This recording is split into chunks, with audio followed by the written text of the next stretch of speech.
साले फटालाई यसो साले फटालाई यसो वास्तवमा बाक्लो मुताइ नै हो त्यो चाहिँ यौन भनेको। वीर्य पनि पुरानो खसेन भने बच्चै हुँदैन। गजबको हुन्छ यौन गर्दाखेरि रक्त सञ्चार। मलाई केही पनि रोक छैन, किन भन्दाखेरि मेरो यौनको हो होइन। म अझै पनि यौन चाहना हुन्छ, गर्नु सक्छु, गर्छु। गर्दाखेरि आहा अहिले त गर्दैछु भनेदेखि त्यति बेला त संसार कस्तो होला होइन।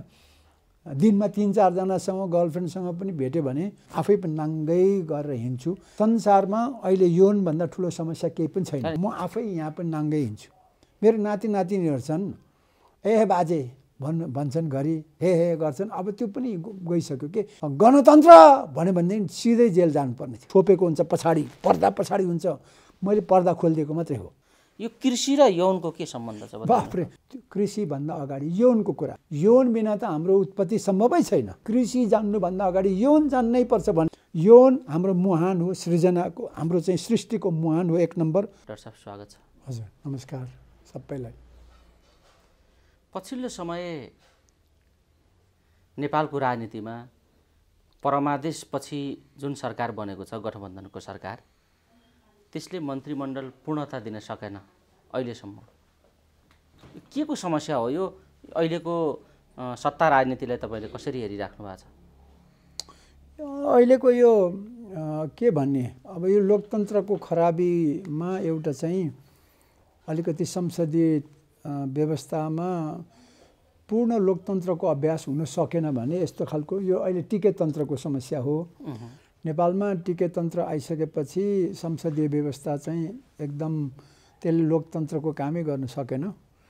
लोकतन्त्रको कहिलेकाहीँ खराबीहरू यसमा हुनेमा अहिले भएको चाहिँ त्यही हो कि नेपालमा के भन्छ यो सङ्ख्याको खेल, संसदीय व्यवस्था भनेको सङ्ख्याको खेल हो। हुन त अब लोकतन्त्र भनेकै सङ्ख्या बहुमतको कुरा हो। तर निर्वाचन प्रणालीमा हाम्रो चाहिँ के हो भने अब संसदभित्र गणना गरेर चाहिँ सङ्ख्याले सरकार बनाउने, सङ्ख्याले शक्ति लिने भन्ने कुरा चाहिँ त्यसमा हाम्रो अलिक कमजोरी हो। र यो वास्तवमा भन्यो भने नेपालमा पूर्ण लोकतन्त्र नभइकन, भएकै छैन कि प्रत्यक्ष निर्वाचित प्रणाली नभइकन यो समस्या रहिरहन्छ। र यो हिजोबाटै सुरुदेखि नै भइआएको 2047-46 पछिको जति संविधान बन्यो त्यस बेला पनि यस्तै थियो।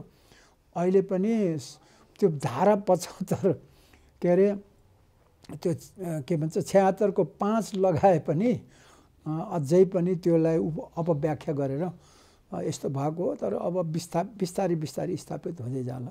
यो चाहिँ समस्या हो। जस्तो तपाईँले यसलाई त्यसरी यो चाहिँ पुरानो एउटा रोग हो, यो यस्तो खालको भन्ने संसदीय व्यवस्थाको एउटा संसदीय व्यवस्था पूर्ण रूपमा छैन कि यो चाहिँ संसदीय टिके तन्त्र। टिके तन्त्र भनेको अर्थ पार्टीको एउटा दुईटा नेताले यो मेरो चाहिँ भनेर टिकट दिने, पार्टीले टिकट दिने चलन छ नि, त्यसलाई टिके तन्त्र भन्छ के। वास्तवमा संसदीय व्यवस्थामा पनि तल जनताले नै सदस्य के भन्छ जनताले अथवा पार्टीको सदस्यहरूले निर्वाचित गरेर टिकट पाउने भएदेखि त्यो राम्रो हुन्थ्यो। त्यसबाट चाहिँ केही न केही रूपमा असल हुन्थ्यो। तर यहाँ त आफ्नो गुटको लागि अनि गुन्डा डाका अथवा भ्रष्टाचारीलाई चाहिँ टिकट दिएर जनतालाई बाध्य बनाउने भोट दिने, अनि त्यस्तोले चाहिँ यो पैसाको खेल के। यो जति पनि अहिले हाम्रो सरकारमा जान चाहने मन्त्रीलाई पैसा नहुने अहिलेको, अब म एउटा पार्टीमा छु, हाम्रै पार्टीको पनि समस्या के भने मन्त्री किन हुने भनेर सोध्यो भने पैसाको लागि, अर्को पार्टीको पनि हेर्ने पैसाको लागि। अब पैसाको लागि के भयो त, अनि शक्ति आर्जन गर्ने, मन्त्री नभई नहुने। त्यस कारणले प्रणाली चाहिँ अब यो सांसदलाई मन्त्री बनाउनु नै एकदम ठुलो गल्ती रहेछ। संसारले त सच्याइसकेको छ, अब नेपालमा पनि सच्याउने बेला भएको छ। सांसदको काम चाहिँ कानुन लेख्ने हो के। संसद भनेको लेजिस्लेटिभ बडी जसले कानुन बनाउँछ। त्यस कारणले जो कानुन बनाउनलाई मन्त्री बनाएपछि त ऊ चाहिँ विकास गर्न थाल्छ। विकासको लागि त अहिले मेयरहरू, वडाध्यक्षहरू आइसक्यो नि स्थानीय तह, अनि त्यसपछि अब स्थानीय तह भएपछि त विकास गर्न परेन। तर यो डुप्लिकेट भएको छ र अहिले यो सङ्क्रमणै भन्छु। हाम्रो यो 72 पछिको अब संविधान, गणतान्त्रिक संविधान आएपछिको यो पहिलो अभ्यास हो। यसमा यो धारा 76 को 5 ले केही न केही रूपमा भनौँ न एउटा चाहिँ प्रावधान राखेको हुनाले सर्वोच्चले पनि त्यसलाई राम्रोसँग व्याख्या गरेर त्यसको अधिकार अथवा त्यसको चाहिँ प्रावधान ठिक हो भनेर राखेको हुनाले चाहिँ अहिलेसम्म राम्रो हुन्छ र अब यो अलिकति आउने चुनावपछि चाहिँ केही न केही सुधार होला र प्रत्यक्ष निर्वाचन प्रणाली लागू नगरिकन चाहिँ गाह्रो छ। यो एउटा प्रसङ्ग यो भयो, तर अहिलेको यो प्रणालीगत प्रश्न भयो डाक्टर साहबले राख्नुभयो, तर अहिलेको सन्दर्भमा यो तत्कालको यो कार्यान्वयन हुन नसक्ने, सरकारले पूर्णता पाउन नसक्ने, यावत राजनीतिक सहमतिको स्थिति बन्न नसक्ने, गठबन्धनभित्र पनि दरार पैदा हुने, यसका पछाडि सबै कुराको जड चाहिँ एमसिसी हो भन्ने व्याख्या अहिले भइराखेको छ। यी यावत कुराहरूलाई सैद्धान्तिक पाटो भन्दा पनि एमसिसीको अनुदानको पाटो चाहिँ अहिले मुख्य समस्या हो भनेर यसरी बाहिर व्याख्या भइराखेको देखिन्छ। यो एमसिसी के हो, एमसिसी बारे अहिले उठेको विवादलाई तपाईँले कसरी लिनु भएको छ र यो विवादले कस्तो स्थिति पैदा गर्न सक्छ, तपाईँ के भन्नुहुन्छ यो विषयमा? मैले भन्छु यसको एमसिसीसँग सम्बन्धै छैन, यसको सम्बन्ध भनेको शक्तिसँग हो होइन। अहिले एमसिसी भने त एउटा सानो आयोजना हो, त्यो के ठुलो कुरो हो र? तर ठुलो विषय भनौँ नि, त्यो विषय त अहिले अब निकै के भन्छ अब चर्चामा आएको छ, त्यसको लागि म छुट्टै कुरा गर्छु। अहिले यो भनौँ न, यसको जड भनेकै केपी ओली हो। खड्गप्रसाद ओलीजीले जब प्रधानमन्त्री भइसकेपछि कुर्सी नछोड्ने र दुई पटक चाहिँ अब संसदै भङ्ग गर्ने, जब भङ्ग गर्नु पाइँदैन भनेर धारा 76 को 5 राखेको प्रावधान राखेको होइन, त्यो थुप्रै छ, भित्र 7 सम्म छ। त्यस कारणले जब त्यसलाई चाहिँ एकदम कुल्चेर मनपरी गर्नुभयो ओलीजीले, ओलीजीकै मनपरीको कारणले यो सबै आएको। अब त्यसै कारणले पनि त्यो पार्टीमा असन्तुष्टि आयो, माओवादी छुट्टिनै हाल्यो, त्यसपछि माधवजीहरू छुट्टिनै पर्यो होइन। त्यो छुट्टिँदाखेरि फेरि के भने अब गल्तीले गल्तीमाथि अब ओलीजीले चाहिँ पार्टी फुटाउनलाई अध्यादेश ल्याए, यहाँ पार्टी जोड्ने भने नयाँ पार्टी बनाउनलाई चाहिँ अध्यादेश ल्याउनु पर्यो के। उहाँ ओलीजीले चाहिँ फुटाएर मान्छेलाई ध्वस्त बनाउनलाई अध्यादेश ल्याए, यहाँ चाहिँ फुटेकोलाई अब व्यवस्थित रूपमा पार्टी बनाउनुको लागि अध्यादेश लियो। अहिलेको समस्या भनेको यही अध्यादेश हो।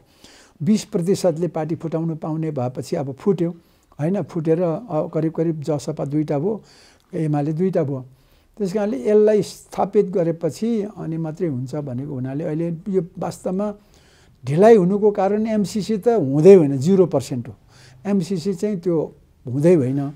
मुख्य कुरा चाहिँ अब यो ओलीजीले सुरु गरेको भत्ताभङ्गको अवस्थालाई स्थापित गरेर थोरै भए पनि एउटा लाइनमा ल्याउने भन्ने कुरा मात्रै हो। त्यसले गर्दाखेरि यो नराम्रो त हो नै, गर्नु नहुने कुरा हो, तर नराम्रो सुरु गर्ने चाहिँ ओलीजीले राम्रो यत्रो 2/3 करिब 2/3कै मत पाएर पनि उहाँले यति धेरै म भएदेखि त्यति बेला 2 वर्ष 3 वर्ष गरेर धेरै प्रेसर आयो भने ल साथीहरू गर्नु है भनेर छोडेर पार्टी बिग्रनु नदिने र देशको चाहिँ परिपाटीलाई बिग्रनु दिन्न थिएँ भन्छु। तर त्यो त आफ्नो आफ्नो शैली हो होइन। ओलीजीले गर्नुभयो, ओलीको समर्थकले पनि आफ्नै हिसाबले गए। त्यस कारणले यो एमसिसीसँग कुनै पनि सम्बन्ध छैन। अहिले यो के अरे सरकार बन्नुमा ढिलाइ त्यो चाहिँ अध्यादेशसँग छ। अब यसलाई निलम्बन गरिसकेपछि 7-4 दिनमा पार्टी के अरे सरकार बनि नै हाल्छ। मदन सर, यो पाटो तपाईँले यसरी भन्नुभयो, तर यो एमसिसी बारे पनि अहिले जुन बहस उठेको छ नि, अवश्य यसमा यो एमसिसी के हो, यो एमसिसी कस्तो खालको प्रोजेक्ट हो, यसले नेपालको स्वतन्त्रता र स्वाधीनतामा कस्तो किसिमको प्रश्न उठाउँछ, यो उठाउँदैन, यी यावत जे विषय अहिले एमसिसीको बारेमा विवादास्पद विषय उठेका छन्, यसलाई गहिरो ढङ्गले हेर्ने, बुझ्ने र अध्ययन गर्ने क्षमता राख्ने व्यक्तित्व हुनुहुन्छ तपाईँ। बताइदिनुहोस् त यो एमसिसी बारे बाहिर उठिराखेका चर्चाहरूबारे तपाईँको के टिप्पणी छ र यो एमसिसी बारे तपाईँको साह्रै राम्रो प्रश्न। एकदम सबै नेपालीलाई मेरो एकदम फेरि चाहिँ सम्मान छ, तपाईँहरूलाई चाहिँ म नमस्कार गर्न चाहन्छु। एमसिसी वास्तवमा यो अब मिलेनियम च्यालेन्ज कर्पोरेसन भन्ने यसको चाहिँ फुल फर्म हो।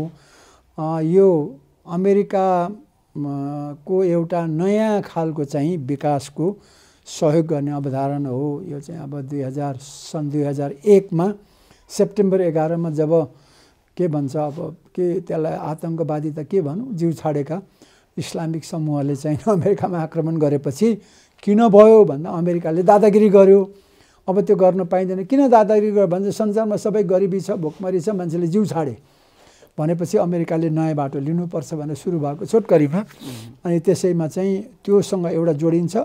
अर्को जोडिने चाहिँ यो भनौँ न संयुक्त राष्ट्र सङ्घ भनौँ, युनाइटेड नेसन्सले अब 1000 वर्ष त पुरा भयो होइन, अब त्यसलाई सहस्राब्दी पनि भन्छ, मिलेनियम त पुरा भयो। अब अर्को मिलेनियम सुरु हुन लाग्यो, अर्को 1000को चाहिँ सुरुवात भयो।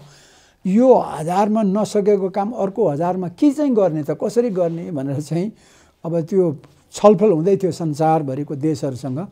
छलफल हुँदाखेरि त्यति बेलै 1000 पुगेपछि ल नयाँ तरिकाले जानुपर्छ भनेर सस्टेनेबल डेभलपमेन्ट गोल्स भनेर चाहिँ सन् 2015सम्ममा यो गर्ने, विशेष गरेर गरिबी चाहिँ घटाउने, भोकमरी घटाउने भनेर गर्यो होइन। त्यति बेलै पनि यो अमेरिकाको पनि ल अमेरिकाले नयाँ खालको चाहिँ के भन्छ सहयोगको व्यवस्था गर्नु पर्यो, जसले गर्दाखेरि त्यो देशहरूमा चाहिँ छिटोभन्दा छिटो गरिबी हटोस् भनेर चाहिँ आएको ठ्याक्क दुइटै। म त्यति बेला संयुक्त राष्ट्रसङ्घकै कर्मचारी, म इराकमै थिएँ। अफगानिस्तानको, इराकको, सिरियाको त्यो एरियाको सबै गतिविधिहरू हामीले नै हेर्थ्यौँ युएनमा भनौँ न, म पनि त्यसको पार्ट। अब भएको हुनाले मलाई चाहिँ एमसिसीको बारेमा जब 2004मा त्यो पारित भएर चाहिँ सुरु हुने भयो, खुसी थिएँ म। त्यसबेला म युएनमै काम गर्थेँ। यो गर्दा ओहो यो त गजब रहेछ, आए पनि हुन्थ्यो भनेर भन्दा भन्दै नेपाल आएँ। कुरा चल्दा चाहिँ निस्क्यो, आयो भयो पनि। तर अहिले यो एमसिसीको कारणले नेपालमा यति धेरै चर्चा परिचर्चा भएको छ, म साह्रै खुसी छु। यो उहिले 70 वर्ष अगाडि नै जब नेपालमा विदेशी सहयोगहरू आउन थाल्यो, विशेष गरेर अमेरिकाको त 1959देखि नै भनौँ न सुरु भएको। सबभन्दा पहिला अमेरिकासँग दौत्य सम्बन्ध सन् 2048देखि नै भयो, चाइनासँग 55मा भयो होइन। हिन्दुस्तानको त अब नजिकको भएकोले त्यो त इभन राणाकालमै थियो।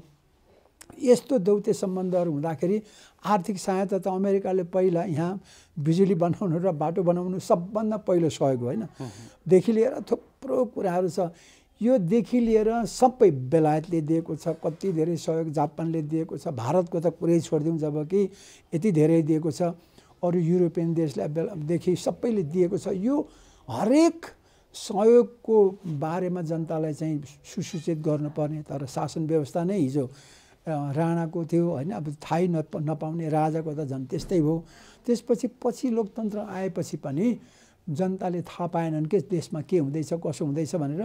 एक दुईजना कर्मचारीले सही गर्यो, त्यसमा मन्त्रीहरूले आयो भन्यो यो प्रोजेक्ट आएको अरे भन्ने कुरा थाहा भएन। तर अहिले एमसिसी आएपछि चाहिँ यसलाई चाहिँ राम्रो कुरो के हो भने यो अलिकति राजनीति र अहिलेको वर्तमानमा विशेष गरेर यो के भन्छ अमेरिका र चाइनाको प्रतिस्पर्धा, त्यसमा भारत र चाइनाको प्रतिस्पर्धा राजनीतिक रूपमा अलिकति के भन्छ तरङ्ग ल्यायो र ओहो यसो गऱ्यो भने त यस्तो हुन्छ, ओहो यस्तो भनेर चाहिँ सर्वसाधारणसम्मलाई भनौँ न माथिल्लो तहदेखि तल्लो तह हुँदै हुँदै हुँदै सबैले यसलाई के अरे विषयको रूपमा, यसलाई पक्ष विपक्षको रूपमा ल्याउँदाखेरि चाहिँ अहिले मलाई जहाँसम्म लाग्छ कम्तीमा 50% नेपाली जनताले एमसिसीको बारेमा चाहिँ यो यस्तो रहेछ भनेर चाहिँ अब त्यो हल्लामा नराम्रो रहेछ भन्नेको सङ्ख्या त धेरै नै पुगेको। तर पनि यो चाहिँ हल्ला होइन, दुईवटा कुरा, कागले कान लग्यो भनेर चाहिँ कागतिर उड्ने र कान छाम्नेको चाहिँ दुईवटा पक्ष हुन्छ होइन। अहिले चाहिँ कागतिर चाहिँ उड्ने अथवा कागतिर गएर दौडिने खालको चाहिँ पक्ष भएको छ, यो गलत हो। यो चाहिँ एमसिसी भन्ने कुनै पनि धेरै जस्तो विशेष गरेर यो त देशको संविधानभन्दा माथि हुन्छ भने चाहिँ हुँदैन। अर्को कुरो यो यसले हाम्रोलाई चाहिँ पुरै चीनसँगको सम्बन्ध बिगार्छ भने त्यो हुँदैन। चीनसँगको सम्बन्ध बिगार्ने भए त मलाई जहाँसम्म लाग्छ चीनले भन्दा धेरै अगाडिदेखि अमेरिकाले सहयोग गर्दै आएको छ। भला के अहिले चीनको पनि धेरै ठुलो सहयोग र अर्को कुरो हाम्रो त नजिकको छिमेकी भारत र चीन त हाम्रो लागि त नहुने छिमेकी हो, त्यो चाहिँ अर्कै कुरा हो। तर पनि अमेरिकाले यसो गर्छ उसो गर्छ भन्ने कल्पना गर्ने र यो प्रोजेक्ट आयो भने विशेष गरेर संविधान माथि छ भन्ने कुरा छँदै छैन। खालि स्थानीय ऐन कानुन, स्थानीय तहमा गडबडी नहोस् भनेर चाहिँ के भन्छ पार्लियामेन्ट भन्यो सदनमै पास गरेर यो स्थानीय तहको कानुनहरूले चाहिँ यो कामलाई छुनु नपाओस् है। जस्तो उदाहरण अहिले नेपालमा कुनै पनि काम चाहिँ आयोजना सुरु भयो भने 5 वर्षमा गर्ने काम चाहिँ 20 वर्ष नलागिकन कहिले पनि तयार भएको छैन। मेलम्चीको एउटा उदाहरणदेखि हाम्रो पुल पुलेसा सबै कुरा त्यो चाहिँ किन भन्दाखेरि कहिले बिजुलीले, कहिले वनले, कहिले चाहिँ त्यहाँको जनताले स्थानीय तहमा अवरोधहरूको कारणले गर्दाखेरि त्यो कहिले ठेकदारहरूले नै सिर्जना गरिदिने, कहिले कसैले गर्दाखेरि कुनै पनि काम टाइममा नहुने।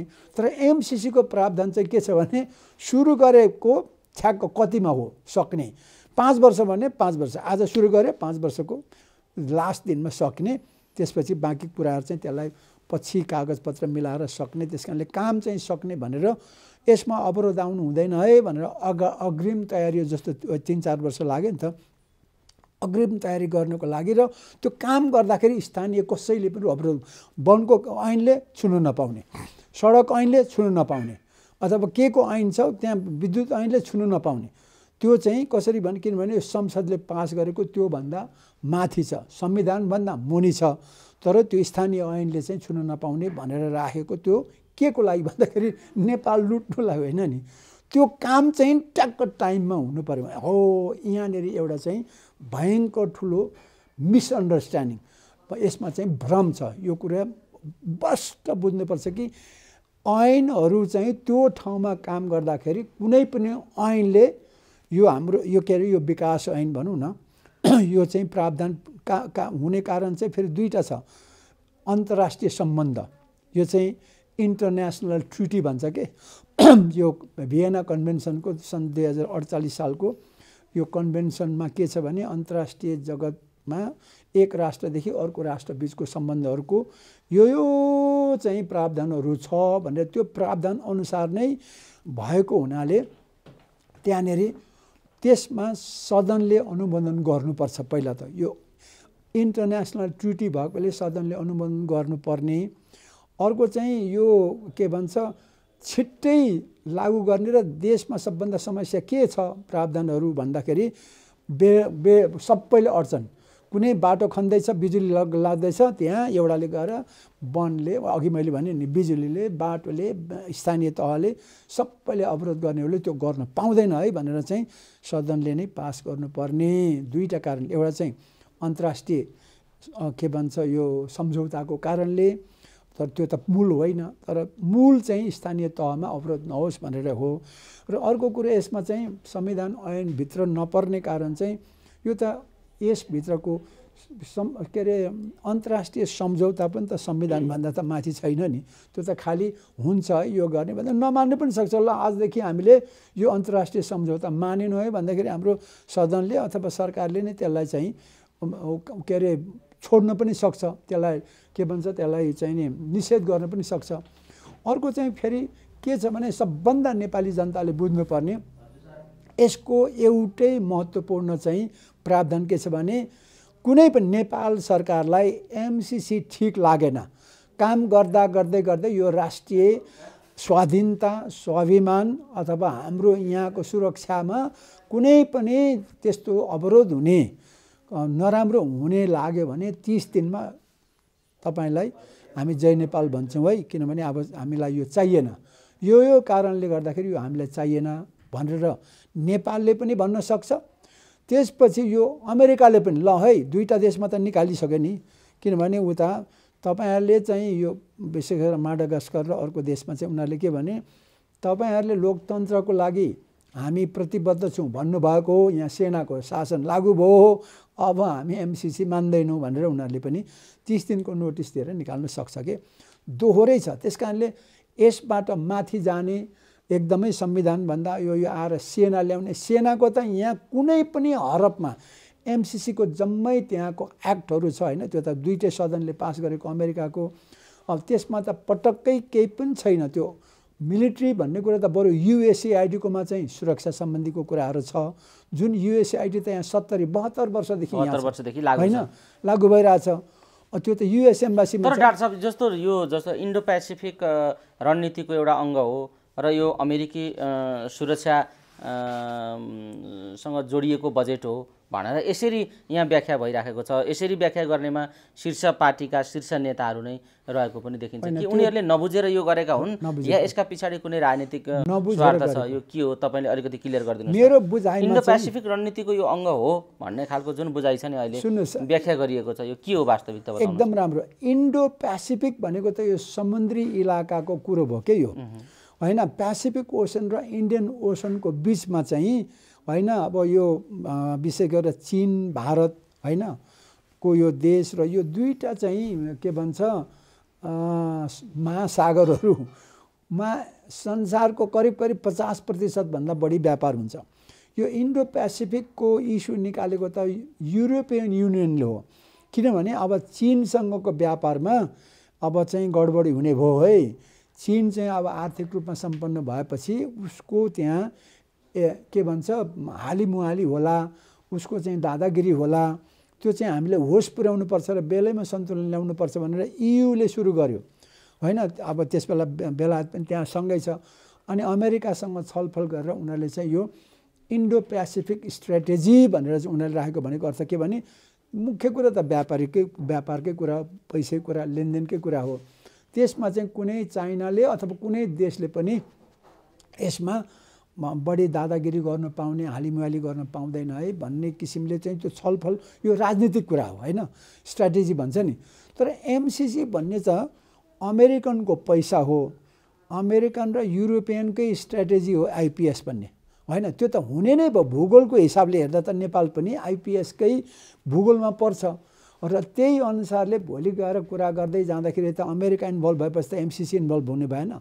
तर यो प्रोजेक्टको सिलसिलामा चाहिँ यदि मिलिटरी अथवा कुनै पनि त्यस्तो चाहिँ नाकाबन्दी चीनलाई असर पर्ने, हाम्रो छिमेकी राष्ट्र चीनलाई असर पर्ने जस्तो छ भने त नेपालले त अमेरिकाभन्दा त चीनलाई नजिक राख्नुपर्छ। यो कारणले पनि हामी मान्न तयार भएनौँ है भनेर, अथवा हामीलाई यो ठिक लागेन, अब यो प्रावधान यो अनुसार तपाईँलाई चाहिँ हामी अब यो एमसिसी चाहिँदैन है भनेर चाहिँ जानकारी दिन चाहन्छु भनेर 30 दिनको नोटिस दिएर छोड्न सकिहाल्छ नि। तर किन यो नगरेको त? यो जस्तो शीर्ष पार्टीका नेताहरू जस्तो प्रचण्डजी पार्टी अध्यक्ष हुनुहुन्थ्यो, विशेष बाबुराम भट्टराईजी प्रधानमन्त्री हुँदाखेरि यो अभ्यास यसको प्रोसेस सुरु भएको भनिएको छ। यसमा 6वटा सरकार इन्भल्भ छन् भनिएको छ। तर अहिले सबै विरोधाभासपूर्ण कुरा गरेर यो अल्मल्याउने काम किन भइरहेको छ भन्ने प्रश्न छ। यो अल्मल्याएको मलाई त राम्रो भएको छ। जहाँ के अरे समस्या छ त्यही नै अवसर पनि छ भन्छु के। यो एमसिसी समस्या होइन, यो नेपाली जनतालाई यो के भन्छ सरकारको बारेमा भित्र बाहिरको सबै कुरा बुझ्नुलाई, राम्रो नराम्रो कुरा बुझ्नुको लागि ठुलो अवसर दिएको छ। धन्यवाद भन्छु यो जे समयले यो एमसिसी प्रोजेक्टलाई पनि, समयलाई पनि, जसले विवाद निकाल्नुभयो उहाँहरूलाई पनि धन्यवाद दिन्छु। तर यथार्थ चाहिँ बुझेर कागतिर खेद्ने होइन कि कान समाउने हो। र जति पनि नेताहरूले, यो सबै पार्टीको सरकारहरू इन्भल्भ छ, होइन? बाबुरामदेखि प्रचण्डदेखि माधव नेपालदेखि सबै यसमा चाहिँ सुशील कोइराला भनौँ न, काङ्ग्रेस, कम्युनिस्ट, एमाले सबै कुराहरू सबै छ यसमा। सबैले हस्ताक्षर गरेका छ। यो बिचमा आएर चाहिँ अलिकति राजनीतिकरण भयो के। राजनीतिकरणमा अब विशेष गरेर यसमा राजा इन्भल्भ छ, होइन? त्यति बेला चाहिँ यो कमजोर पक्षलाई यसरी चाहिँ गर्नुपर्छ भनेर स्वाभाविक हो। सबै प्रतिपक्षीहरूले, सबै राजनीति गर्ने मान्छेहरूले चाहिँ कसको कमजोर कुरा छ त्यसमा हिट गर्नुपर्छ भन्दाखेरि अहिले धेरै हिट गर्ने चाहिँ राजा पक्षको छन्, होइन? राजा हो देश बचाऊ भन्ने जुन त्यो अत्यन्तै त्यो के भन्छ, मलाई त जहाँसम्म लाग्छ असान्दर्भिक कुरा र गलत समयमा कुरा गर्दैछन्। राजाले देश बनाउँदैन, लोकतन्त्रको विकल्प लोकतन्त्रै हो। लोकतन्त्रमै हो ज्ञानेन्द्रदेखि लिएर सबै शाह वंशको पनि, होइन, समान अवसर छ, त्यति बेला गर्न सक्छ। त यो जुन नेताहरूले विशेष गरेर देव गुरुङ, भीम रावल जस्तो मान्छेहरू, होइन, लीलामणिजी, अनि अर्को हाम्रो विशेष गरेर हाम्रो सूर्यराज आचार्यजी, उहाँहरूको चाहिँ मेरो विचारमा कोही चाहिँ सूर्यराजजी चाहिँ बढी नै कुतर्क गर्ने, होइन? तर्क पनि थुप्रै छ नि त। अब जस्तो उदाहरणको लागि यहाँ बसिराख्यो भने, यहाँ बस्यो भने चट्याङ पऱ्यो भने के गर्ने? अहिले हेर्नुहोस् भुइँचालो आयो भने त्यहाँ मरिन्छ। ल यतापट्टि किरणजी हामी त यता सरौँ, होइन भनेर पनि हुन्छ। आउँछ के फरक पर्छ र भन्ने पनि हुन्छ नि त, होइन? मान्छे दुईवटा सबै पक्षको दुई कुरा हुन्छ, होइन? त्यसले गर्दाखेरि त्यो अर्को अलिकति नेगेटिभ पछि हुँदैन कि यसो गरेर डर त प्रत्येक सेकेन्ड, किनभने मान्छेको सबैलाई आफ्नो सम्पत्तिको कति छ के छ जनगण आफ्नो भनौँ न आफन्तहरू भौतिक वस्तु कति छ थाहा हुन्छ, तर समय कति छ कसैलाई थाहा हुँदैन। त्यस कारणले त्यो डर देखाएर चाहिँ भोलि अमेरिका आयो भने के गर्ने, चाइनालाई हान्यो भने के गर्ने, इन्डियाले हान्यो भने के गर्ने, यो गर्यो भने के गर्ने, आयो भने एकैचोटि सेना ट्याक्क देखियो भने के गर्ने, रकेटमा चाहिँ सट्टै यहाँ खस्यो भने के गर्ने, यसो गर्यो भने के गर्ने।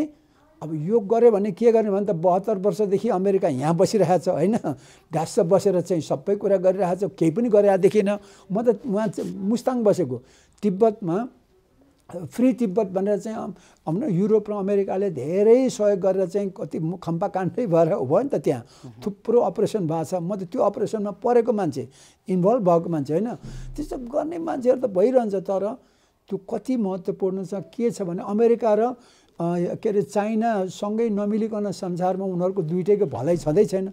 दुइटै धनी हुने र दुइटै चाहिँ दादा हुने त उनीहरू दुइटै मिल्छन्। हामी नेपालले क्रिङ गरेर त मिलेन, खैर जे होस्। तर पनि अब देव गुरुङजी र लीलामणिजी अनि हाम्रो भीम रावतजीहरू चाहिँ सायद मेरो विचारमा अलिकति कुतर्कतिर जानुभयो कि है, यसो गऱ्यो भने के हुन्छ, है यसो गऱ्यो भने के हुन्छ, 70-72 वर्ष नगरेको अहिले गऱ्यो भने के हुन्छ, गरेन भने के हुन्छ भन्ने पनि त हो नि। म चाहिँ केही पनि गर्दैन गरौँ भन्ने मान्छे, है गर्छ गर्नुहुन्न, अब दुईटा पक्ष भयो। त्यस कारणले पनि त्यसमा हो अब सबैलाई त भन्नु मिल्दैन। तर अहिले चाहिँ जहाँसम्म लाग्छ बाबुराम भट्टराईजीदेखि लिएर सबै मान्छेले चाहिँ अब बुझ्यो नि, त डकुमेन्ट बुझ्यो। मुख्य कुरो त लिखत छ नि, एमसिसीको एक्ट भनौँ न, एमसिसीको ऐनमा जुन दुईटै सदनले पास गरेको छ अमेरिकाको, त्यसमा त त्यस्तो कुनै पनि छैन। विशेष गरेर सेना सम्बन्धी आर्मी सम्बन्धी त कुरै छैन। आइपिएस भन्ने कुरा त भर्खर 2013बाट सुरु भएको हो होइन, त्यो पनि युरोपबाट सुरु भएर डोनाल्ड ट्रम्प के अरे प्रेसिडेन्ट हुँदाखेरि चाहिँ ल यो आइपिएस स्ट्राटेजीमा लागौँ भनेर चाहिँ लाग्नु खोजेको। त्यो त चाइनाले दादागिरी गर्यो भने अस्ट्रेलिया, जापान, इन्डिया होइन धनी र अमेरिका युरोप मिलेर उसलाई दबाब दिनुपर्छ है, दादागिरी गर्न पाइँदैन भन्ने कुरा स्वत नि हो नि। तपाईँ हामी यहाँ पनि त एउटा दादागिरी गर्यो भने हामी सबै मिल्छौँ नि, त्यो राजनीतिक कुरा हो। तर यो विकासको लागि त नेपाल त्यसको लागि नेपालले आइपिएसको मेम्बर हुन मिल्छ। हामी त असंलग्न राष्ट्र हौँ नि त, हामी त नन एलाइन कन्ट्री हौँ र हुनै पर्छ।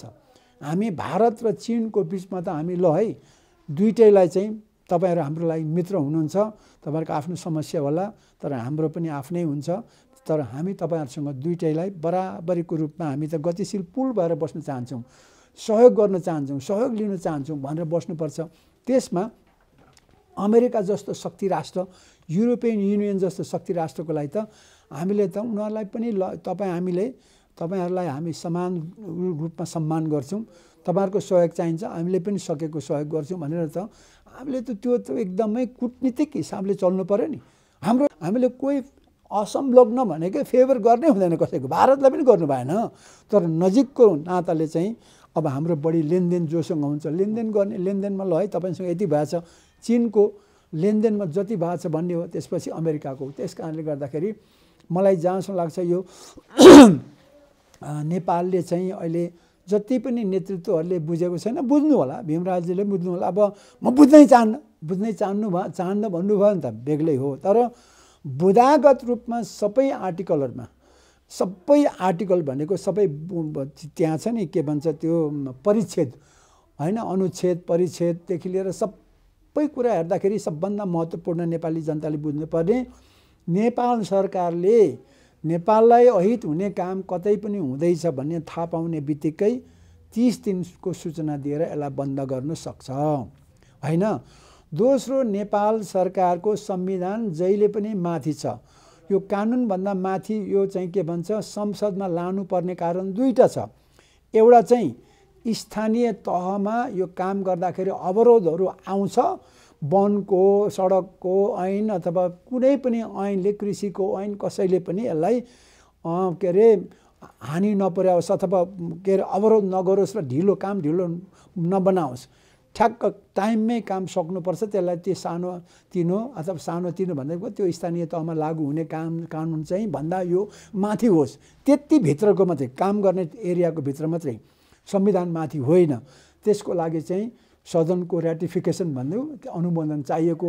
अर्को चाहिँ यो भिएना कन्भेन्सन अन्तर्राष्ट्रिय के अरे सम्झौताकै अन्तर्गत एमसिसी पनि सम्झौता पर्ने भएको हुनाले यसलाई चाहिँ त्यहाँ लगेर गर्दाखेरि चाहिँ बढी प्रभावकारी बलियो हुने के कानुनले जताभावी रोक्न नपाउने भन्ने कुराहरू हो र संविधानभन्दा मुनि हो।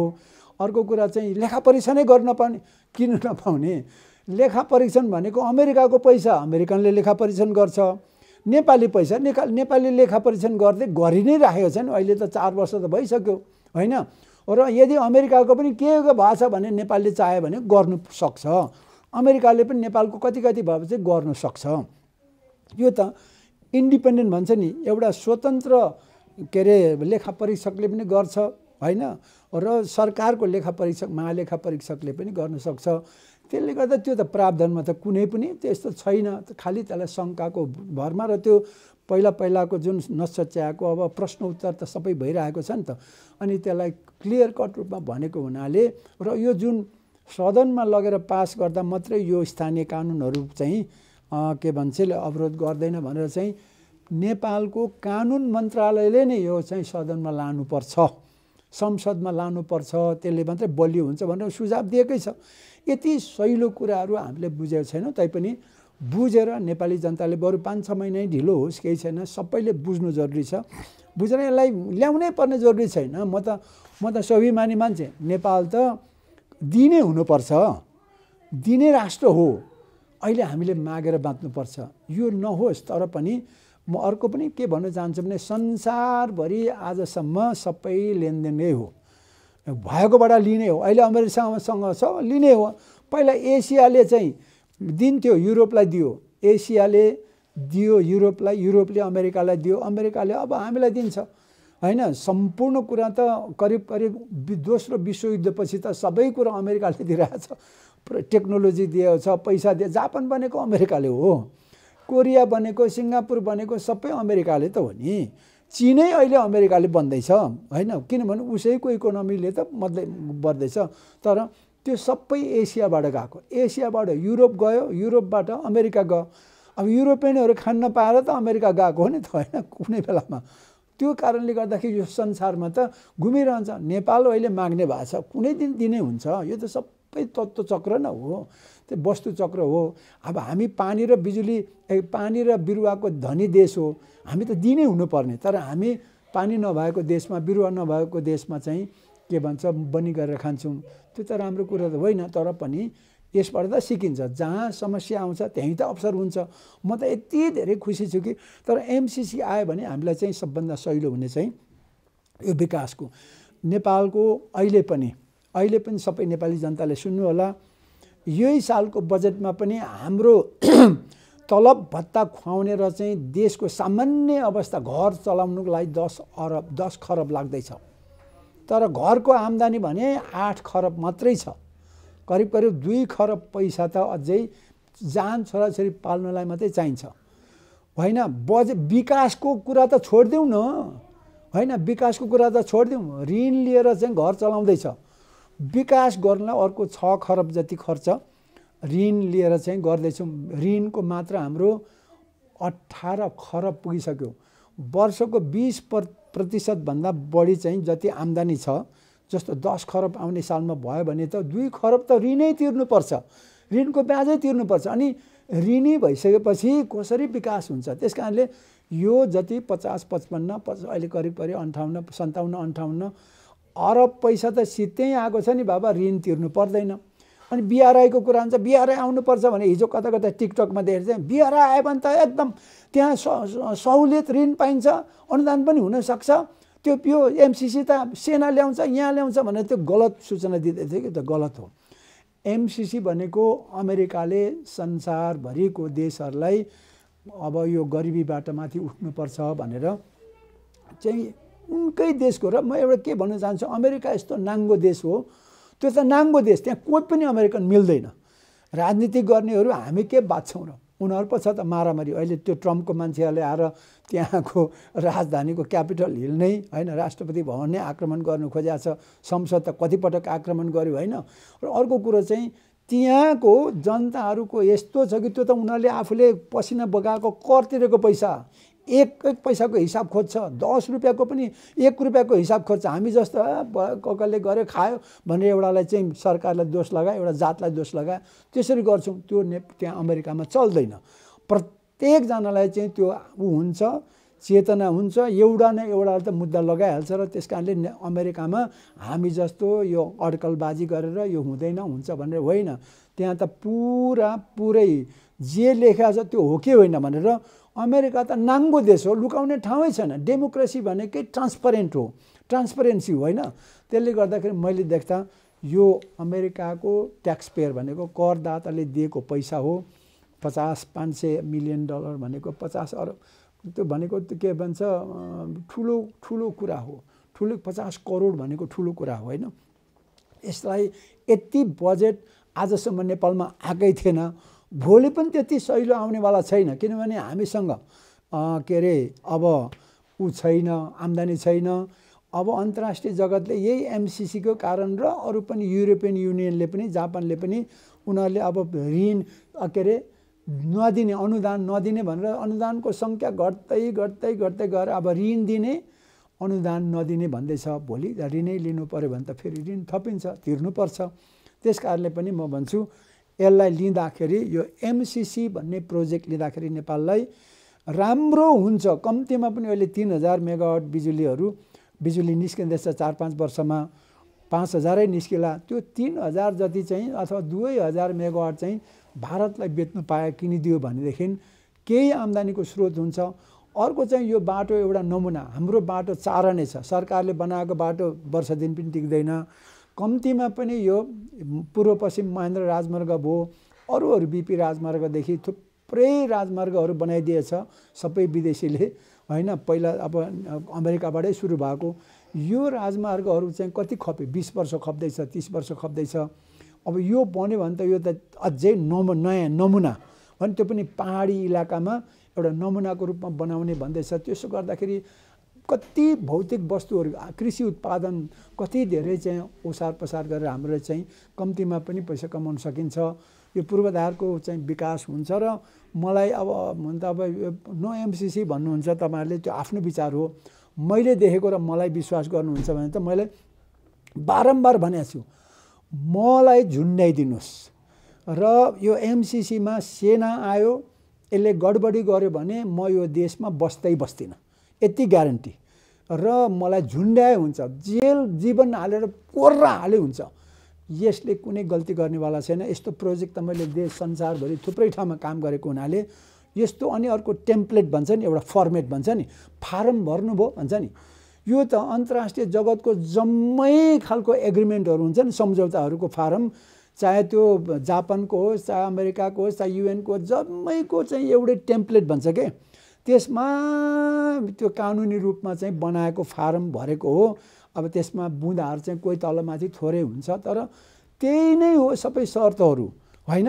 तर मैले भने यो नेपालको कानुनभन्दा माथि छैन, स्थानीय ऐनहरूभन्दा माथि भन्दा उसले डिस्टर्ब गर्नु पाउँदैन है। त्यो तल रातमाटेमा चाहिँ बिजुली बनाउँदै गर्दाखेरि त्यहाँ वनले डिस्टर्ब गर्नु पाउँदैन मात्रै भनेको छ। त्यहाँ बिजुलीको कानुन लाग्दैन है, यसको कानुन लाग्छ। यसलाई डिस्टर्ब गर्नु पाउँदैन त्यो कानुनले।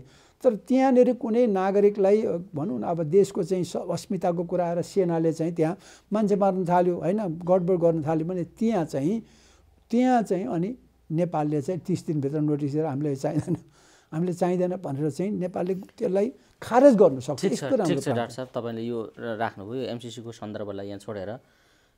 यही सन्दर्भमा अहिले राजनीतिक रूपमा यसलाई राजनीतिकरण गरियो, कतै स्वार्थहरू टक्राए, विभिन्न खालका अभिव्यक्तिहरू आए, कतिभित्र सच्चाइ पनि होला, कति सही तर्क पनि उठेका होलान्। तपाईँले पनि एउटा आफ्नो दृष्टिकोण र आफ्नो बुझाइ राख्नुभयो, यो आफ्नो पाटो छँदैछ। तर यही कुरा सँगसँगै यस्ता थुप्रै खालका जस्तो भ्रष्टाचारका कुरा, एमसिसीका कुरा, अन्य व्यतिथिका कुरा, सबै कुरा जोडेर यो व्यवस्थामाथि प्रहार गर्ने शक्ति पनि सडकमा कराइराखेको, बोलिराखेको देखिन्छ।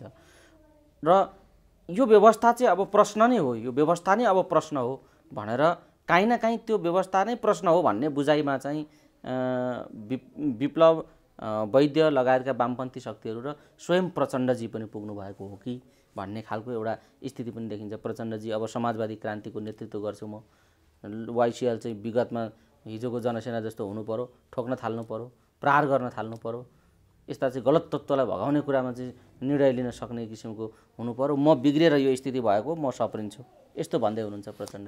यो कता जाने हो? यो व्यवस्था, यो अहिलेको प्रणालीमाथि नै प्रश्न उठाएर अर्को प्रणाली खोज्नुपर्ने परिस्थिति तयार भएको हो कि होइन? नेपाली राजनीतिको एउटा त्यो स्थिति हो कि होइन? दोस्रो कुरा, हाम्रा नेताहरू र यी सडकका आन्दोलनहरू के भनिरहेका छन् तपाईँको दृष्टिमा बताउनु। अब एकदम राम्रो प्रश्न। यो त स्वाभाविक हो, मान्छेको स्वभाव न हो। अमेरिकामा त अब डोनाल्ड ट्रम्प जस्तो मान्छेले चाहिँ निरङ्कुश शासन सुरु हुनुपर्छ भन्ने गर्छन् भने नेपाल हो भर्खर चाहिँ लोकतन्त्रको स्थापना भर्खर त भएको छ। तर म यति चाहिँ के भन्छु भने अहिलेको यो सङ्घीय लोकतान्त्रिक गणतन्त्र होइन, जहाँ समावेशिता र धर्मनिरपेक्षता समेत समावेशी छ, यो जतिको राम्रो व्यवस्था नेपाली जन एक असम्भव छ। किनभने म तपाईँलाई भन्छु, लोकतन्त्रको विकल्प लोकतन्त्र हो। लोकतन्त्रले गल्ती गरिरहन्छ। लोकतन्त्रले गल्ती गर्नु भनेको त मान्छेले, भोटरले गल्ती गर्ने हो। भोटरले गल्ती गरेको कुरा चाहिँ भोटरले नै सच्याउँछ। लोकतन्त्रको गल्तीहरू लोकतन्त्रले सकाउँछ, भोटरले सच्याउँछ।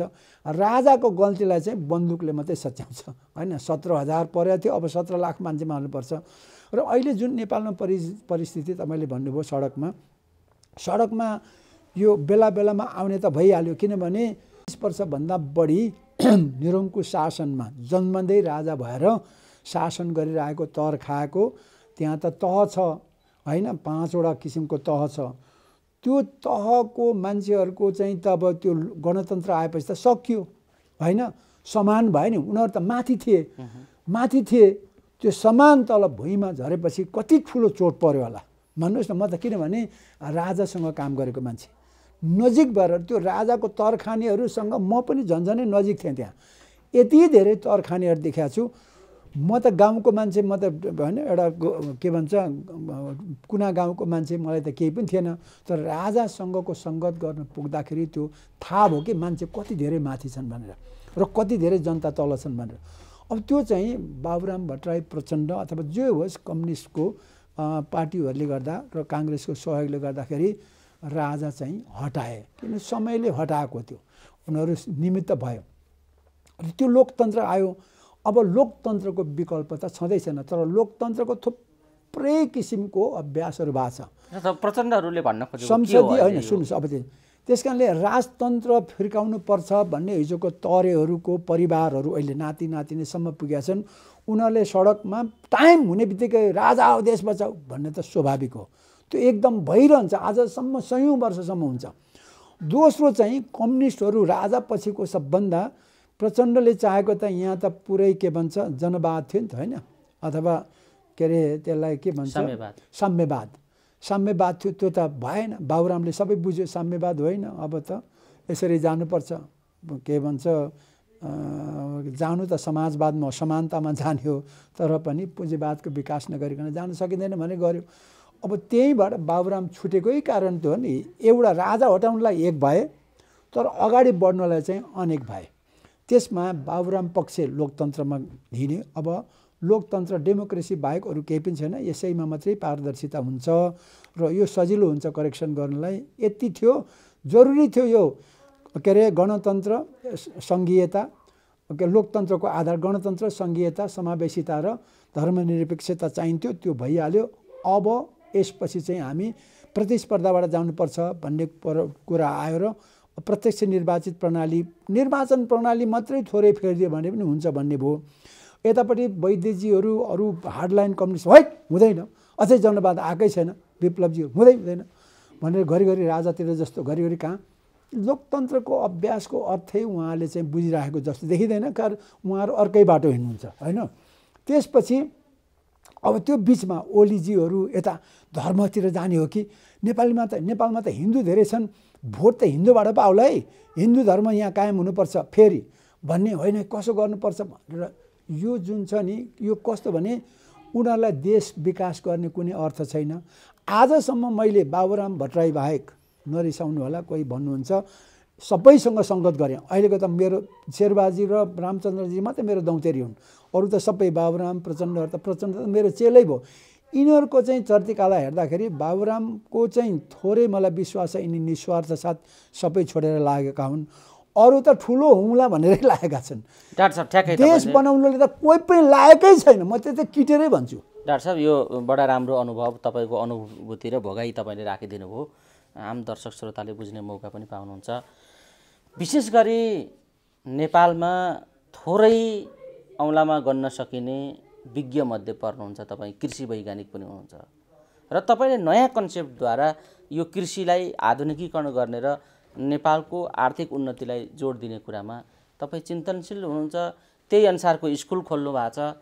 तपाईँले एउटा व्यक्तिले गर्न सक्ने जति सबै कुरा तपाईँले ध्यान दिएर लागेर त्यसमा लागि परेर गर्नुभएको छ। जस्तो यो ग्रामीण अर्थतन्त्रको विकासका निम्ति कृषि मेरुदण्ड हो हाम्रो भन्ने खालको हाम्रो सत्यता, हाम्रो वास्तविकता त्यो छ। तपाईँ त्यसको विज्ञ हुनुहुन्छ। त्यो विज्ञतालाई प्रयोग गर्ने सन्दर्भमा र मुलुकको ग्रामीण अर्थतन्त्रलाई कृषिको माध्यमद्वारा र कृषिको विविधीकरणका माध्यमबाट समुन्नत बनाउने अर्थतन्त्रलाई र आत्मनिर्भर अर्थतन्त्रको विकास गर्ने जुन तपाईँको सपना हो नि, यो कहाँ पुग्यो बताउनुहोस् त। मैले भने नेपाल त पानी र बिरुवाको धनी देश। संसारको मान्छेलाई, सबै प्राणीको लागि पानी र बिरुवा मात्रै हो धन। अरू सबै भ्रम हो। सुन चाँदी हिरा मोती फलाम भन्छन्, त्यो केही होइन। पानी र बिरुवा हो। यति भएपछि नेपाल चाहिँ संसारको सबैभन्दा धनी पानी र बिरुवाको देश हो। त्यस कारणले अब मुख्य कुरो के आयो भने अर्थतन्त्र कसरी चल्छ भन्ने होइन। अर्थतन्त्र भनेको त चारवटा पिलरहरू, खम्बाहरू छन्। कृषि, उद्योग, व्यापार र सेवा। कृषिले सबै कुराहरू तल आधारभूत वस्तुहरू उत्पादन गर्छ। खालि मैले ग्रामीण भने ग्रामीण र देशको ग्रामीण छैन नेपालमा। अब गाउँ नै छैन, सबै सहरीकरण भइसक्यो। नेपालमा गाउँै छैन, गाउँ रहनै हुँदैन। अब त ठाउँ रहनुपर्छ, गाउँ रहनु हुँदैन। गाउँ भनेको त गरिब ठाउँ हो कि। त्यस कारणले अब ठाउँ भइसक्यो। यो चाहिँ अहिले करिब अहिले बाटो पुगेपछि सबै सहर भइसक्यो। जस्तो अहिले त्यही प्रसङ्ग मैले किन राखिरहेको छु डाक्टर साहबसँग भने, जस्तो ग्रामीण विकासका कार्यक्रमहरू, स्वरोजगारका कार्यक्रमहरू, विभिन्न किसिमका एनजिओ आइएनजिओहरू यी जो सक्रिय भइराखेका छन्, यिनले त्यो गाउँलाई परिणाम दिन सकेनन्। तर यो कुरा स्वीकार्न कोही पनि तयार छैन। भनेपछि यो सन्दर्भमा डाक्टर साहबले जे भन्दै हुनुहुन्छ, गाउँ गाउँ रहेन भन्ने कुरामा अब विकासका लागि अब गाउँ रहनु हुँदैन भन्ने खालको जुन तपाईँको दृष्टिकोण छ। तर ती ग्रामीण क्षेत्रको विकासका निम्ति भनेर क्रियाशील भएको संस्था, सरकारको लगानी सबै बालुवामा पानी भएको स्थिति छ भने तपाईँ जस्ता वैज्ञानिकहरूले चाहिँ त्यो कुरालाई कसरी सोचिराख्नु भएको छ भन्ने कुरा जाओस् भनेर मैले यो प्रश्न गरिरहेको छु। बुझेँ कि अर्थतन्त्रको लागि, अर्थतन्त्र भनेको के, धन कमाउने अब के अरे माध्यम न हो, होइन र। दुईवटा कुरा, अर्थतन्त्र भनेको अथवा हामी चाहिँ देश धनी गरिब भनेको चाहिँ आधार के हुन्छ त, मान्छे कतिको त्यो गतिविधिमा संलग्न छ, काम गर्ने, उत्पादन गर्ने, कमाउनेमा कतिको संलग्न छ भन्ने हो। त्यहाँ रोजगारी पनि आउँछ, उत्पादन पनि आउँछ। त्यस कारण अर्थतन्त्र भनेको समग्रमा त्यही हो। नेपालमा जन्मेको मान्छेहरू चाहिँ कतिको काम गरेर उनीहरूले कमाइराखेको छन् भन्ने कुरा नै हो। र सबै कोही अल्छी गरेर चाहिँ मोबाइल खेलेर बसेको छ कि, सुतेर बसेको छ कि, डुलेर बसेको छ कि, खेलेर बसेको छ कि भन्ने कुरा हो नि त। र काम गरेर बसेको छ कि छैन भन्ने कुरा हो। काम नगरिकन त उत्पादन हुँदैन। त्यसै कारणले पनि त्यो गतिविधि गर्नलाई कृषि, उद्योग, व्यापार, सेवा क्षेत्र हो अर्थतन्त्रको, त्यति हो। र अहिले भनेको नेपालमा यो किताब घोकाउने होइन, धर्मग्रन्थ पढाउने, यो दुईटाको कारणले गर्दाखेरि मान्छेहरू काम गर्न छोडे। म कृषिमा काम गरेँ, हली गोठाला मान्छे, कृषिको विज्ञ त भन्छ, तर म जे होस् कृषि खेतीपाती गरेर म चाहिँ उत्पादनशील काम गर्ने मान्छेले मैले हलो जोत्ने मान्छे नपाएपछि मैले स्कुल खोलेको। त्यो हलो कोदालो गर्न सक्ने मान्छे खोजेको। हलो कोदालो त सिम्बोलिक मात्रै हो, घन कुट्ने पनि छैन, के अरे कोदालो खन्ने छैन, हलो जोत्ने छैन, भारी बोक्ने छैन। त्यो नबोकिने त वस्तु उत्पादन पनि हुँदैन, ओसार पसार पनि हुँदैन। त्यस कारणले मैले अबको स्कुल भनेको किताब घोकाउन छोड्ने, धर्मग्रन्थ पढाउन नछोड्ने, विज्ञान, खेतबारी, खोला खोल्सी, वन जङ्गलमा विज्ञान सिकाउने अनि उत्पादन गर्ने के कृषि वस्तु उत्पादन गर्ने हरेक खालको। त्यो कृषि वस्तु उत्पादन गरेपछि उद्योग स्वतः खोल्छ, त्यसपछि व्यापार स्वतः हुन्छ, त्यसपछि धन स्वतः कमिन्छ, सेवा त त्यहाँ आइहाल्छ भनेर अहिले चाहिँ मैले शिक्षामा जोड दिएको कारण चाहिँ सबै कुरा छोडेर म पटक पटक मन्त्री हुन सक्थेँ होला, अझै पनि सक्छु होला, तर त्योभन्दा मन्त्रीले गर्ने कामभन्दा यो काम ठुलो हो भनेर मैले चाहिँ शिक्षामा मेरो सम्पूर्ण लगानी गरेपछि शिक्षामा जनशक्ति जब काम गर्नु नलजाउने, काम गर्नु क्षमतावान भनौँ न, जे पनि कृषि हलो जोत्नु पनि तयार, कोदालो खन्नु पनि तयार, भारी बोक्नु पनि तयार, भाँडा माझ्नु पनि तयार, होइन, चामल बनाउने मिल चलाउनु पनि तयार, होटेल चलाउनु तयार, भात पकाउनु तयार भइसकेपछि त कम्प्युटर चलाउनु पनि तयार, गाडी चलाउनु तयार, हवाईजहाज चलाउनु तयार भइसकेपछि त देशमा त चाहिएन, विदेश जानै परेन।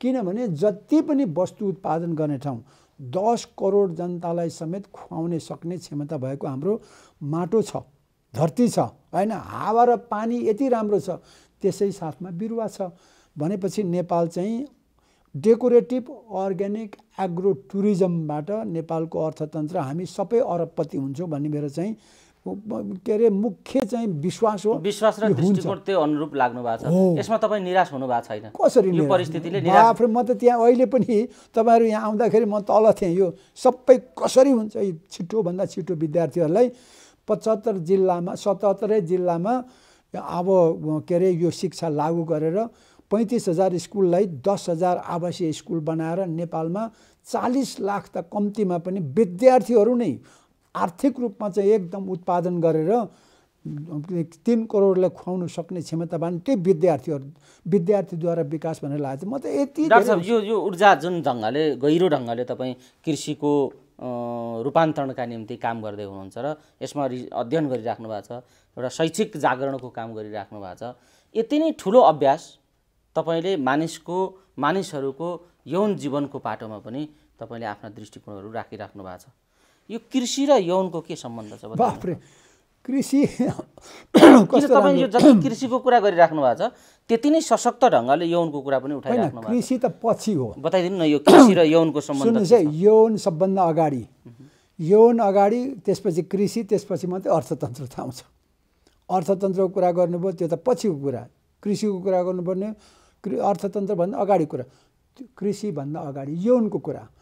यौन भनेकै हाम्रो दुईटा कुरा, सृष्टि हो, म यो जु छु, तपाईँ हुनुहुन्छ, यो त तपाईँहरू सबै हामी मान्छे छौँ र प्राणी पनि। यौन बिना त हाम्रो उत्पत्ति सम्भवै छैन।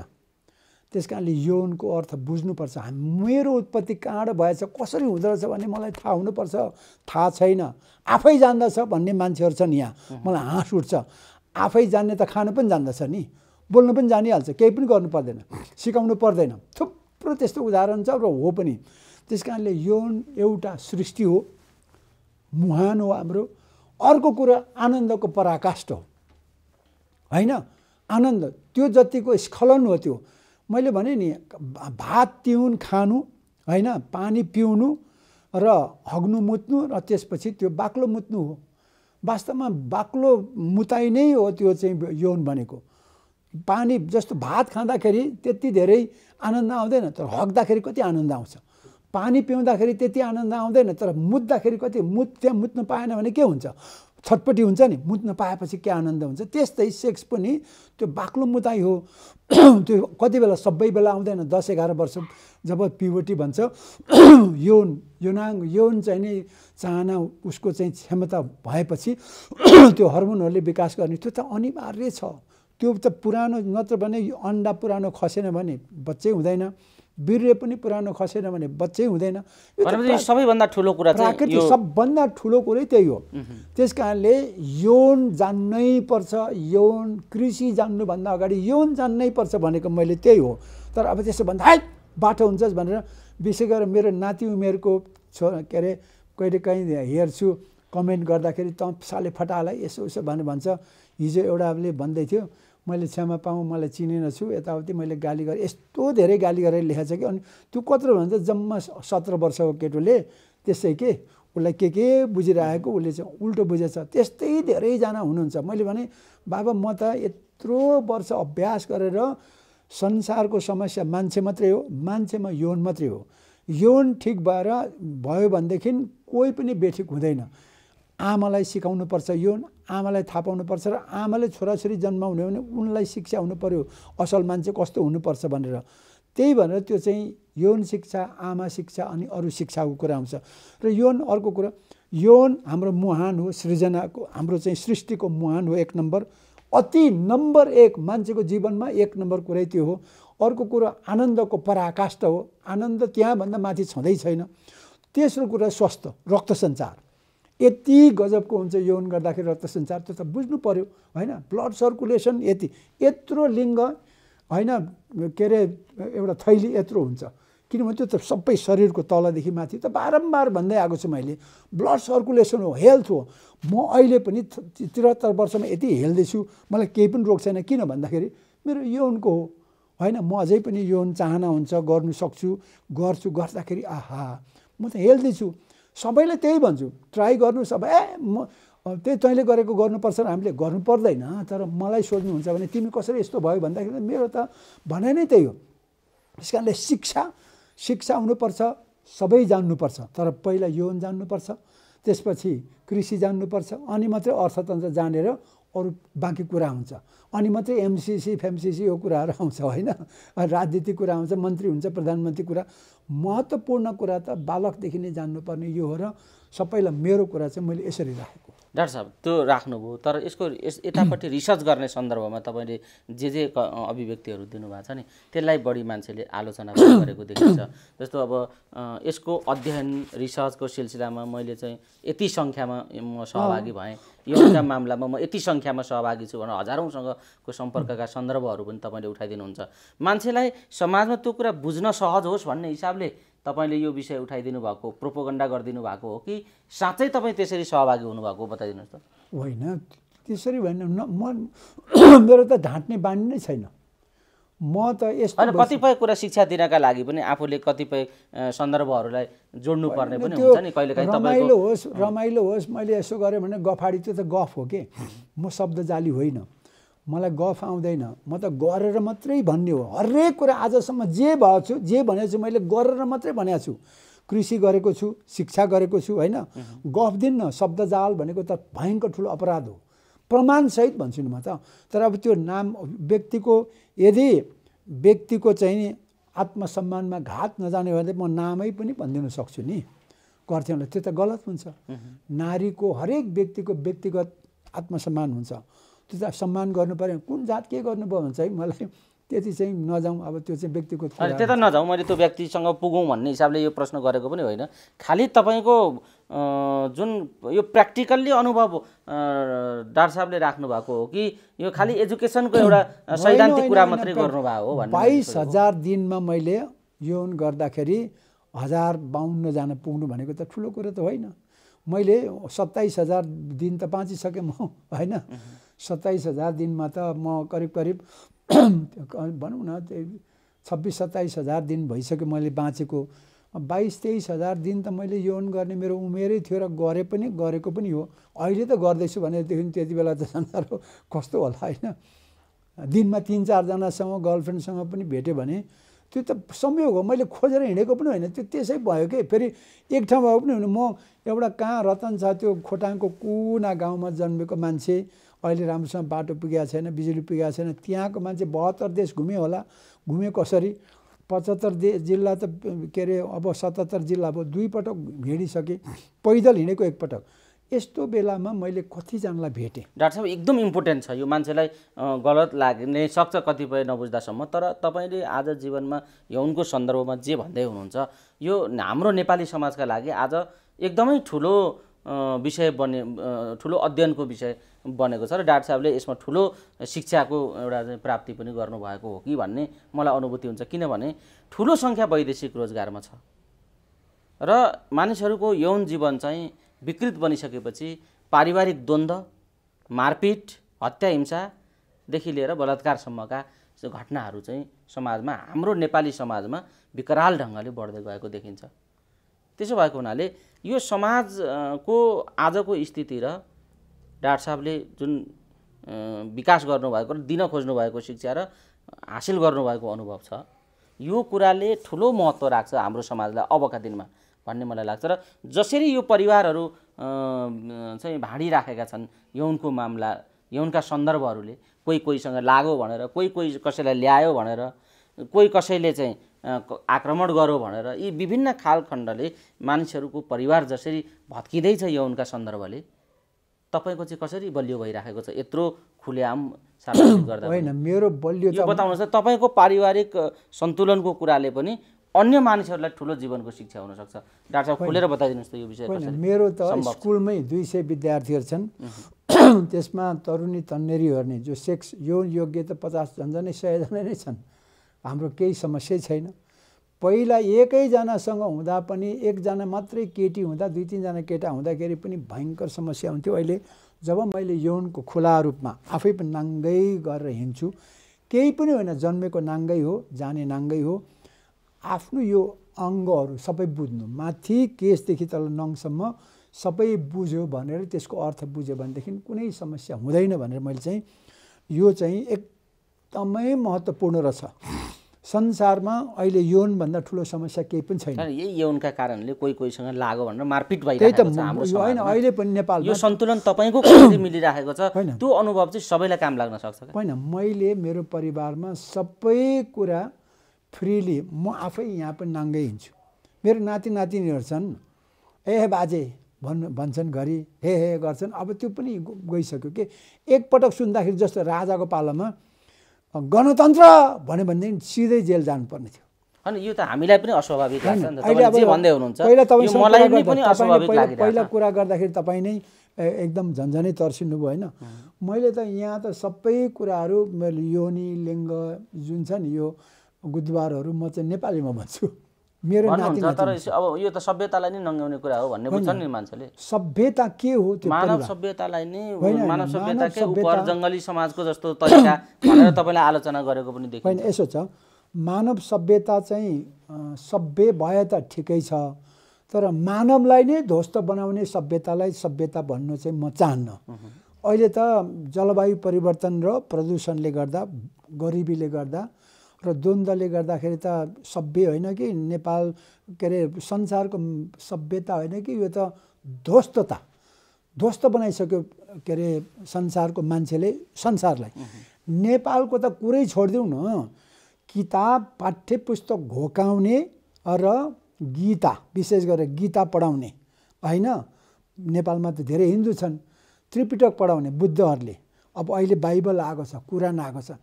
यो 4वटा किताब घोकाउँदाखेरि चाहिँ हामी सबै सम्पूर्ण रूपमा छोप्यौँ होइन। र हामीले खेत जानु छोड्यौँ, बारी जानु छोड्यौँ, उद्योग जानु छोड्यौँ। सबै पढ्ने भएको हुनाले हाम्रो के भयो त, सक्यौँ। अहिले हाम्रो सम्पूर्ण रूपमा राष्ट्र सकियो, परिवार सकियो।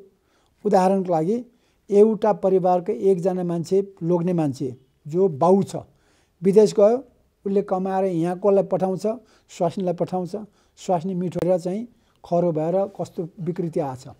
अर्को छोराछोरीलाई चुइङगम र चाउचाउ कुरकुरे र चाहिँ बोर्डिङ स्कुल, ऊ एउटा केही पनि गर्नु सक्दैन, दाँत पनि खत्तम, जिउ पनि खत्तम, स्वास्थ्य पनि खत्तम। बाउ आमालाई चामल पठाइदिएछ, अलिअलि यसो खेतबारी गरेर खाने पनि ऊ पनि खत्तम। त्यसपछि देश जनशक्ति भए पो काम गर्ने, विकास हुनुपर्ने जम्मै झोरघारी वनघारी भएको छ। त्यसले गर्दाखेरि समग्र रूपमा एउटै कारण, किताब घोकाउने र गीता त्रिपिटक पढाउने अथवा धर्म ग्रन्थ पढाएर चाहिँ अनि के अरे समय गुजार्ने, यो संस्कृतिले यो सभ्यता हो। आफ्नै देश, आफ्नै परिवार, आफ्नै सन्तानहरू बिग्रेर अनि आफू उहाँ अब देखे चाहिँ मृगौला, खाडी राष्ट्रको धेरै जस्तो मान्छेले मृगौलाको रोग लिएर आउँदैछ। हो पनि, किनभने पानी पिउँदैनन्, गर्मी छ, अब बिउने बानी छैन, अनि मृगौला त बिग्रिने नै भयो। त्यस कारणले पनि सबै कम्प्लेक्स भनौँ न, यति धेरै गिजोलियो हाम्रो समाज। यसलाई त म सभ्य भन्नै सक्दिनँ। यो चाहिँ अब यसलाई ध्वस्त बनाउनुपर्छ। यो सभ्य होइन, यो असभ्य जङ्गलीको बाउ हो, त्यसलाई चाहिँ ध्वस्त बनाउनुपर्छ भनेर समस्या कहाँबाट, यौनबाट सुरु हुन्छ, कृषि, त्यसपछि अर्थतन्त्र, त्यो सबै जोडिएको शिक्षामा। त्यस कारणले शिक्षा दिए भने यौन ठिक हुन्छ, यौन ठिक भएपछि कृषि ठिक हुन्छ, हलो जोत्ने मान्छे निस्किन्छ नि, कृषि ठिक भएपछि अर्थतन्त्र ठिक हुन्छ, अर्थतन्त्र ठिक भएपछि संसार, नेपाल पनि भन्छ, संसार पनि भन्छ। मैले खास त्यहाँ जोड्नु खोजेको। अब त्यसमा त लामो बहस गर्न सकिन्छ, म त प्रमाणितै गराएको छु नि त। तपाईँले देख्नुभयो मेरो परिवार कति सुखी छैन, मेरै श्रीमती त्यहाँभित्र भात पकाउँदैछन्, कति राम्रो छ, हामी त भयङ्कर खुसी, 50 वर्षदेखि सँगै थियौँ होइन, सबै कुरा मेरो थाहा छ होइन। पहिला उनीहरूलाई अप्ठ्यारो लाग्थ्यो, मैले अप्ठ्यारो कहाँ बनाएको छ, कसैले बलात्कार गरेको छ। मेरो नाति नातिनीहरू छन् 100 जना, ठुलो तरुणीहरू नै छन्, नातिनीहरू नै 50 जना जति होला तरुणीहरू। खोइ मलाई त्यस्तो कुनै ऊ छैन। त्यस कारणले गर्दाखेरि यो सबै भ्रम हो। मुख्य कुरो चाहिँ ज्ञान हो। हामी नाङ्गै हौँ। लोकतन्त्रको अर्थ नै राम्रो के, अहिले त राजाहरूले चलाएको शासन त त्यो लुकाएको हुन्छ के, छोपेको हुन्छ, पछाडि पर्दा पछाडि हुन्छ। मैले पर्दा खोलिदिएको मात्रै हो। हस् डाक्टर साहब, अमूल्य समय दिनुभयो। यो महत्त्वपूर्ण समय र यी विविध सन्दर्भहरूको आजको कुराकानी गर्ने हामीलाई समय प्राप्त भयो। यो महत्त्वपूर्ण समय र संवादका लागि यहाँलाई धेरै धेरै धन्यवाद। खुसी लाग्यो धेरै दिनपछि तपाईँहरू सबैलाई ल एभरेस्ट टिभी धेरै धन्यवाद, र अरू नेपाली जनतालाई पनि जहाँसम्म लाग्छ अब मेरो कुराहरू मैले राखेँ, तपाईँहरूले आफ्नो कुरा गर्ने। तर नेपाल बन्छ, समस्या जहाँ छ अवसर त्यहाँ छ। मलाई त अहिले यो समस्या नआएको भए हुन्थ्यो जस्तो लाग्छ, तर आएको मलाई ठिकै लाग्छ। अब हामीले चाहिँ एकदम सबै कुरालाई बुझेर नेपाललाई पानी र यो बिरुवाको देश हो, त्यही हो हाम्रो धन, संसारको सबै मान्छेको धन हो। यसलाई प्रयोग गरेर हामी सबै देश विदेश हुनुहुने जति पनि हुनुहुन्छ, विदेश बस्ने पनि बस्ने अरू फर्कने आउनुहोस्, यहीँ ठाउँ छ। थोरैबाट सुरु गरौँ, थोरबाट धेर हुन्छ। धेर पनि काम लाग्दैन। मैले धेर बनाएँ, मलाई सोध्नुहोस् धेर के हुन्छ भनेर। थोर कसैको थोरै छँदै छैन। यहाँ कोही भोको हुने चान्सै छैन। बिरुवालाई च्याप्प समाउने बित्तिकै ऊ चाहिँ धनी हुन्छ भन्छु। धनी भनेको खान पाउने मान्छे हो, त्यो थुपार्ने मान्छे धनी हुँदैन कि, त्यो त अपराधी हो। त्यस कारणले पनि सबै देश भन्छ ल, सबै नेपालीलाई चाहिँ मेरो म छु भन्छु, म छु, हामी छौँ, हामीले मिलेर गर्नुपर्छ। हामी अमेरिका, चीन र के अरे बेलायतभन्दा अथवा जापानभन्दा कम हुँदैनौँ, बढी हुनु जरुरी भएन। हामी कुनै दिन एकदमै धेरै सम्पन्न हुन्छौँ। र तपाईँहरूकै जीवनकालमा, मेरै जीवनकालमा त म सबैलाई करोडपति बनाउन चाहन्छु। त्यो हुन्छ भनिआएको सबै पुग्दैछ। मलाई जहाँसम्म लाग्छ त्यो विश्वास र सबैमा मेरो अनुरोध छ, धेरै गर्नु होला, पोजिटिभ सोच्नुहोस्, सकारात्मक सोचेर बन्छ भनेर जानुहोस्। हे के हुन्छ, बिजुली चम्किन्छ कि के हुन्छ, भुइँचालो आउँछ कि नभन्नुहोस्, आउँछ, त्यो त आउँदै गर्छ नि, त्यो सामान्य कुरा हो।